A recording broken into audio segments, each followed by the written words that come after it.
kwa kusikia. Lazima usikie ndio uamini. Hauwezi ukamkuta mtu amekurupuka amefika mbinguni, hapana. Lazima asikie kwanza. Anaposikia ya kwamba anayehubiriwa ni Yesu, ndipo anaamini. Anapoamini, inayofuata ni matendo, yanayofuata ni maisha sasa ya kile alichokiamini. Na ndio maana Ibrahimu aliambiwa akamtoe mwanaye kuwa sadaka. Hiyo tayari ni imani. Yaliyobaki ni matendo kudhibitisha kweli. Je, imani yako imeshiba? Sema amen. Na sisi tayari tunabaki katika imani. Unapoishi katika imani, yaliyobaki ni matendo. Matendo yanakudhibitisha wewe umeokoka, yanakudhibitisha wewe ni mwana wa Mungu. Leo ukija kuangalia watu wengi dunia nzima, watu wameamini tu, matendo yao hayapo. Mungu akubariki sana. Sasa na ukiamini alafu huna matendo, tunaita ni imani iliyofanya nini?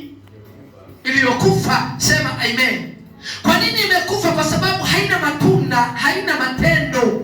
Kwa hiyo lazima imani iwepo. Umemwamini Yesu, akakufanya kuwa kiumbe kipya, ya kale yamepita, yamekuwa mapya. Nazungumza katika ile Wakorintho wa pili sura ya 5 mstari wa 17 na kuendelea, kwamba mtu anapokuwa ndani ya Kristo anakuwa kiumbe kipya, ya kale yanapita, yanakuwa mapya. Kwa hiyo tayari alipoamini, iliyofuata ni matendo. Na ndio maana leo watu kwa matendo yao, kwa mienendo yao wanamtukana Mungu. Sema amen.